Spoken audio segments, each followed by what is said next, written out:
Good morning, જય શ્રી રામ મિત્રો. મોડું થઈ ગયું હતું ને, ફટાફટ નાહી ધોઈને ગાડી લઈને આપણે નીકળી ગયા હતા બોટાદ તરફ જવા માટે. તો ભાઈબંધનો ફોન આવ્યો મને કે ડાયરી લાવવાની, પણ ડાયરી લઈને આપણે વહી ગયા એની વાડી તરફ જવા માટે. ભાઈબંધનો ફોન આવે એટલે કામમાં કોઈ આપણે ના પાડવી નહીં. પછી પહોંચી ગયા આપણે એના વાડીના રસ્તા બાજુ.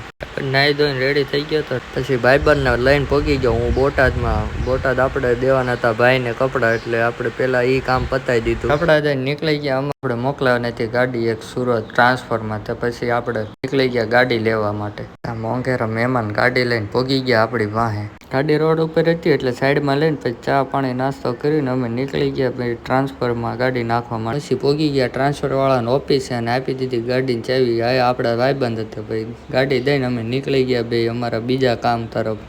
હા, એટલી વારમાં આવી ગઈ ભાઈની ઓફિસ. તો ભાઈની ઓફિસે આપણે ઘડીક બેઠા અને બોલાવી દીધી બાકાજી. પછી પાછું નવું એક કામ પતાવીને અમે પાછા પહોંચી ગયા. ભાઈને ફોન આવ્યો તો ભાઈને લેવા હતા. ભાઈને ઘડીક મહેમાન આવી ગયા તો ભાઈ ઉભા રહ્યા. પછી ભાઈને લઈને અમે નીકળી ગયા ઘર તરફ જવા માટે. ત્યાં ગાડી થઈ ગઈ ભૂખીને, એને લાગી ભૂખ ને. પછી એને જમાડી નીકળી ગયા. તા અહીંયા ટાઢો કુલરનો પવન ખાઈને નીકળી ગયા ઘર તરફ જવા માટે. કાળા તડકાના ઘરે જતા અને આપણને ભેગો થઈ ગયો ઇન્ડિયન કોબરા. જોવો તમે.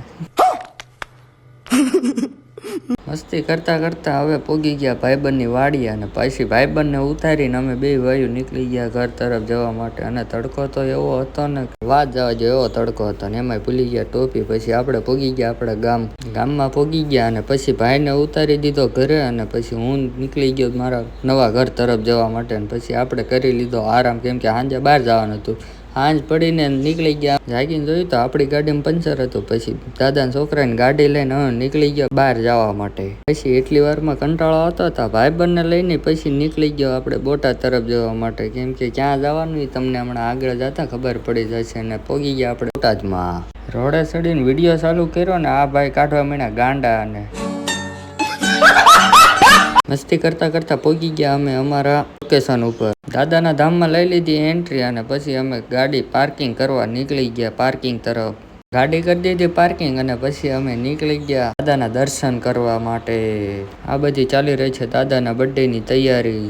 એટલે આપણે પહોંચી ગયા હતા સાળંગપુરના દાદાના બર્થડેની ઉજવણી કરવા માટે. તા તો અહીંયા થઈ ગયો લાઇટ શો ચાલુ. પછી નીકળી ગયા અમે મંદિર તરફ જવા માટે. અને મંદિરે પહોંચી ગયા. મંદિરે પહોંચીને અમારા પાડવાના હતા થોડાક ફોટા. અને ફોટા પાડીને આપણા ભાઈબંધને થોડોક બતાવી દઈએ આજનો નજારો. આવો નજારો તમને ક્યાંય નહીં જોયો હોય એવો નજારો આજનો છે સાળંગપુર. પછી પહોંચી ગયા આપણે લાઇટ શો અને ફટાકડા શો જોવા. આપણે ઉતારવાના હતા વિડીયો. અને ભાઈબંધના ખંભા ઉપર બેહીને ઉતારી લીધા વિડીયો. હા ભાઈ એમનું હેલિકોપ્ટર ઉતારી લીધું હેઠું. શો ચાલુ થઈ ગયો ને આપણે ભાઈબંધના ખંભે બેહીને ઉતારી લીધા વિડીયો જોવા.